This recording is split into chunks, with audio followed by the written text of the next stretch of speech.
लगातार हिजाब मामले को लेकर के सुप्रीम कोर्ट पर सभी की निगाह बनी हुई है कि किस तरीके की जिरह लगातार सुप्रीम कोर्ट में चल रही है। और आज भी सुप्रीम कोर्ट में हिजाब को लेकर के बड़ी जिरह की गई, जहां बाबरी मस्जिद का केस लड़ने वाले राजीव धवन की आज हिजाब मामले में सुप्रीम कोर्ट में एंट्री हो गई, जहां बड़ी दलीलें रखी गईं, जहां जज के सामने ये बातें रखी गईं कि एक तरह से लोगों का विश्वास जो है वो कम होता जा रहा है और धर्म के मामले पर सुप्रीम कोर्ट के जजों को भी संज्ञान लेने की जरूरत है कि वो क्या बोल रहे हैं।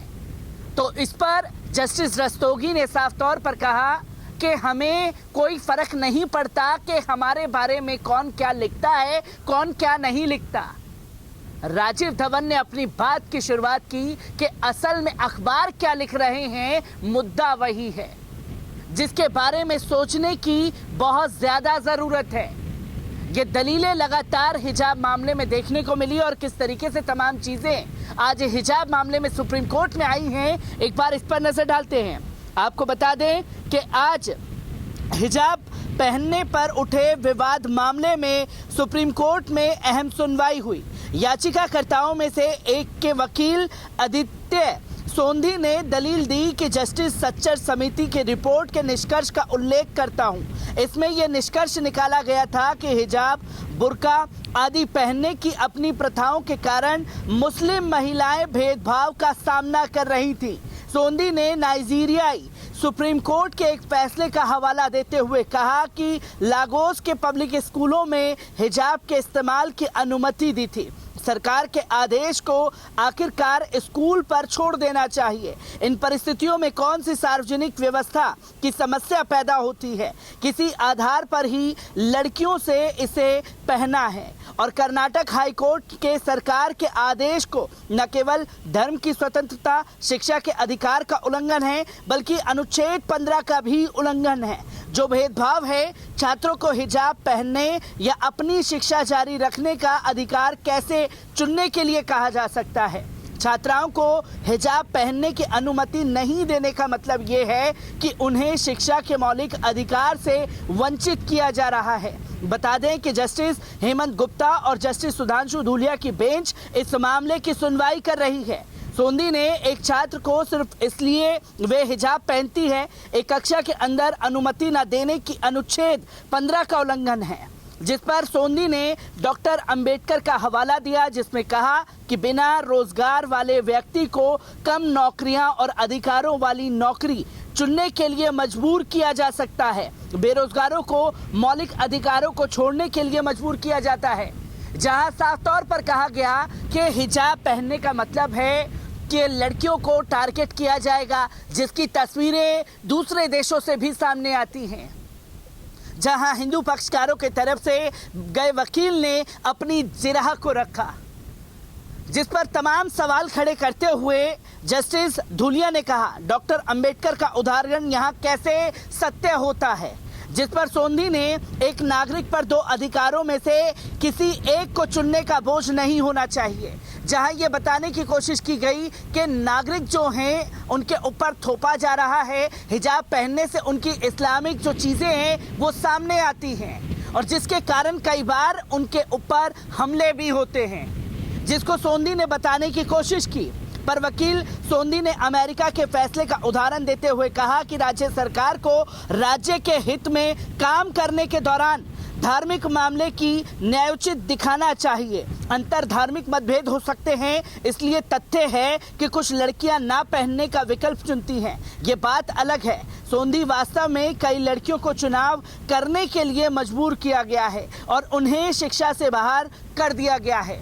जहां ये तस्वीरें दिखाने की कोशिश की गई कि लड़कियों के ऊपर हिजाब जो है वो ज़बरदस्ती थोपा गया है और अगर उन्होंने हिजाब नहीं पहना है तो उन्हें स्कूल और शिक्षा से दूर कर दिया गया है। ये तमाम बातों को रखा जा रहा था जस्टिस के सामने, जहां इस पर वरिष्ठ वकील राजीव धवन ने भी बहस शुरू कर दी, क्योंकि आज हिजाब मामले में एंट्री हुई राजीव धवन की, जहां राजीव धवन ने आवश्यक प्रथाओं पर केरल हाईकोर्ट और कर्नाटक हाईकोर्ट के बीच मतभेद है। केरल हाईकोर्ट इसे आवश्यक मानता है। हिजाब पहनने वाले व्यक्ति के साथ धर्म और लिंग के आधार पर भेदभाव नहीं किया जा सकता, क्योंकि यहाँ सोंधी द्वारा बताने की कोशिश की गई कि हिजाब पहनने के बाद जो है मतभेद बढ़ता है, भेदभाव बढ़ता है। तो राजीव धवन ने उन तथ्यों को सामने रखा कि भेदभाव नहीं बढ़ता है।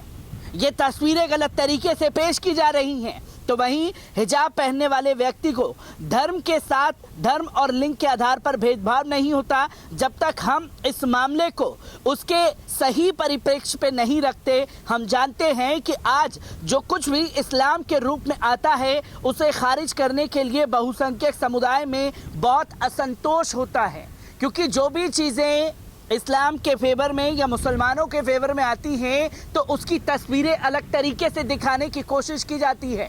राजीव धवन ने अपनी इस बात को कोट करते हुए लिखा है। तो वहीं हम देख सकते हैं कि गौहत्या मामले में अब तक 500 पूजा स्थलों पर मामले दाखिल किए गए हैं। जस्टिस गुप्ता, आपको तथ्यों पर टिके रहना चाहिए। धवन, मैं भेदभाव कर रहा हूं। तो उन्होंने साफ तौर पर कहा ये भेदभाव की तमाम बातें मैं आपके सामने रख रहा हूं। तो वहीं धवन ने कहा कि दुनिया भर में हिजाब को वैध माना जाता है। तर्क हेड स्कार्फ के बारे में, तर्क हिजाब को लेकर है। लिंग और धार्मिक अधिकारों पर फैसला करने का मामला कोर्ट ने पूछा, क्या ऐसे सिर्फ स्कूल में हो रहा है?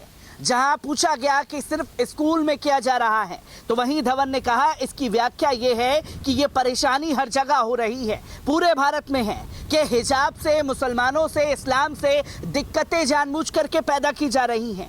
तो धवन ने अखबार जो लिखते हैं उससे पता होना चाहिए, क्योंकि कोर्ट में एक जगह जब ये आई कि अखबार जो लिखते नहीं हैं वो कोर्ट की सुनवाई विषय नहीं है, जहां जज ने कहा कि अखबार क्या लिख रहे हैं हमें उससे कोई लेना देना नहीं है। तो धवन ने अपनी बात को काउंटर करते हुए कहा कि अखबार जो असल में लिखते हैं उससे पता चलता है कि आखिर असल मुद्दा क्या है। ये सिर्फ स्कूल में अनुशासन का विषय नहीं है। धवन, ये विवाद डेवलपमेंट कमेटी की वजह से बढ़ा है। छात्रों के साथ मारपीट की गई, उनके साथ भेदभाव किया गया। दरअसल मामला यही है, प्रिंसिपल ने भी गार्जियन से मिलने से इनकार कर दिया था।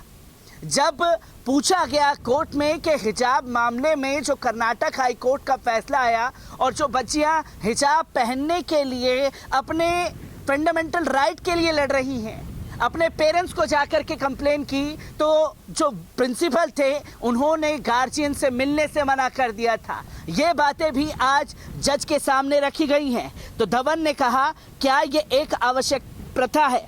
यदि पूरे भारत में हिजाब का अभ्यास किया जाता है तो अदालत केवल ये देखेगी कि क्या ये एक वास्तविक प्रथा है।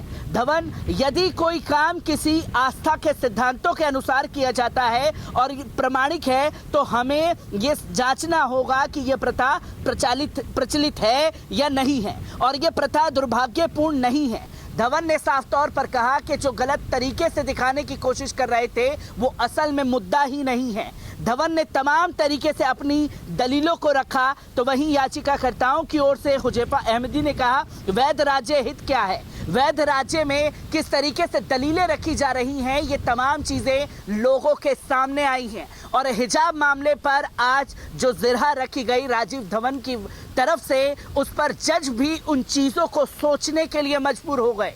मैं ऐसी ही तमाम खबरों से आपको रूबरू कराता रहूँगा। कैमरामैन शब्बीर के साथ मैं नदीम अकरम।